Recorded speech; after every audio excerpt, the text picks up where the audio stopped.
welcome back to STEM with Sofia. Today, we're going to be learning about the butterfly growth cycle.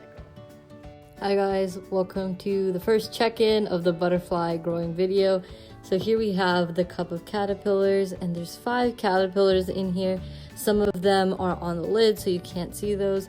This is where I'm going to be leaving the caterpillars because you need them to be in a place where there's like stable temperature, and inside's a lot easier to do that.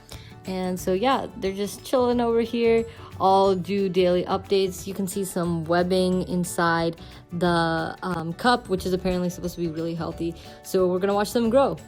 Hi guys, welcome back. It's day 4 of having the caterpillars. They've grown a lot since I first got them. There's 5 of them. Look, they're so much bigger. There's one on the bottom of the cup, but you can't really see. There's been a lot more webbing just because they're growing and they still have a lot of food left. I'm waiting for them to become cocoons. Also, I don't know if you can see, but there's these little black spots on the top of the lid. I'm trying to figure out what that is, but yeah, just an update. Hi guys, so quick check-in here. Some of the caterpillars have started to form into cocoons. A lot of them have made it to the top of the lid and they're beginning their transformation. There's still one at the bottom, but I'm pretty sure he's gonna make his way up. I just want to check in because it's so cool how they're all transitioning. Hi guys, another quick update. So all the caterpillars have turned into cocoons. You can see 4 on the top of the lid. One of them did fall off, so when we transfer them into the bigger cage, we're just gonna have to move them into there. But yeah, they're all in this like kind of gray colored cocoon with spikes all over it. It's super cool. I'm probably gonna transfer them in the bigger cage either today or tomorrow. But yeah, they're super cool.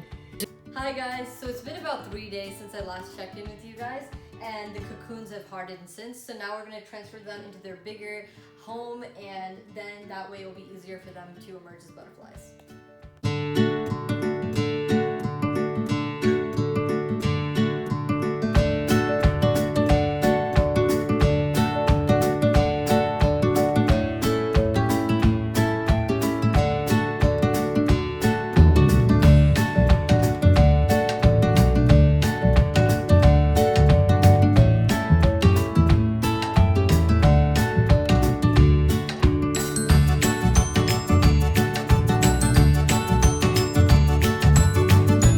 Hi guys, so big update. I woke up this morning and all of the butterflies hatched from their cocoon, so they're all just around the cage. Some of them are more color than others because it takes a little bit to get the blood circulating in their wings. I put some bananas in there from last night. I'm going to change them up in about an hour or 2 because you're supposed to wait until about 2 to 3 hours for the butterfly's wings to harden before you put anything in.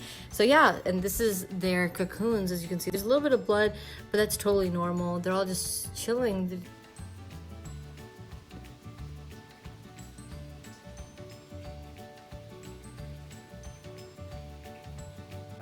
Hi guys, so take a last look at our butterflies, Spots, Floppy, and Molly before we release them back out. One really important thing to remember is make sure that the temperature is above 55 degrees for a couple days before you release them out.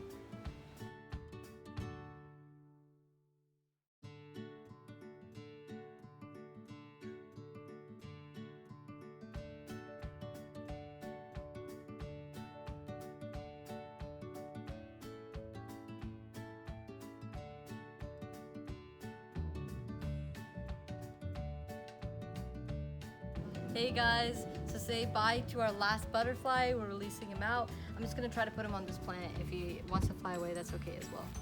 Oh, there we go. There they all go. Hi guys, so before we get into our butterfly craft, I just wanted to do a little recap of everything we learned in this video. So the butterfly life cycle has 4 big stages, and we saw 3 of them. It starts off with an egg, then it becomes a caterpillar, then it transforms into a cocoon before finally emerging as a butterfly.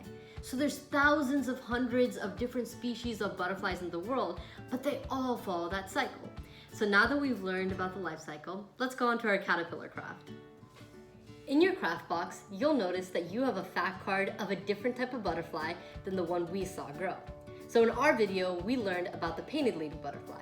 But there's so many different types of butterflies in this world, and they come in different colors, shapes, and sizes, and live in different parts of the world. So in order to learn about more types of butterflies, I included the fact card.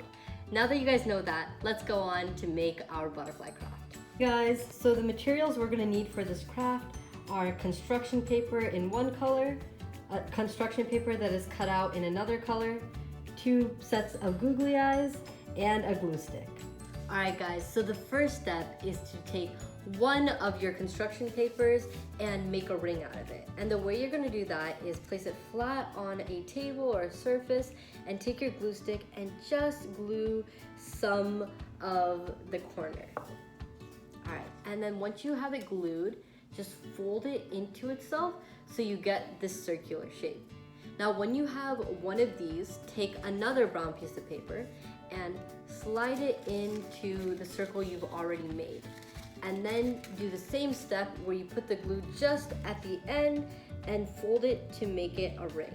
And you're gonna repeat this process for all of the pieces of construction paper you have until you have a nice long chain. So here's the first 2 together. I'm gonna go ahead and do the other couple and then come back. Guys, so once you finish looping all the papers, your caterpillar body should look something like this, and this is the front. So now let's bring it to life with some googly eyes and some antennas. All right guys, so I already attached one googly eye, but let's attach the second one.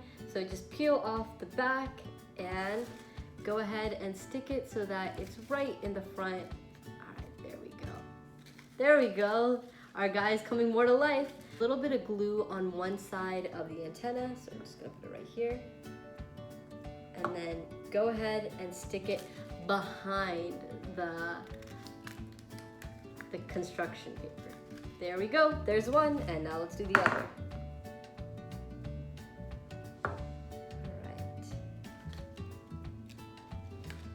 There we go. Guys, and here's the final product of our caterpillar. So I did the painted lady butterfly, and because they're a little bit darker when they're caterpillars, I chose the brown construction paper, and they have yellow spots, so that's why I chose the yellow antennas and the yellow nose. But you guys can do whatever to customize your butterflies. You could draw little stripes, you could fray the papers so that it looks like it has spikes, whatever you want, just have fun and be creative. So I hope you guys had a ton of fun learning about the butterfly growth cycle and making the craft. I know I sure did. I can't wait to see you guys next time. Bye!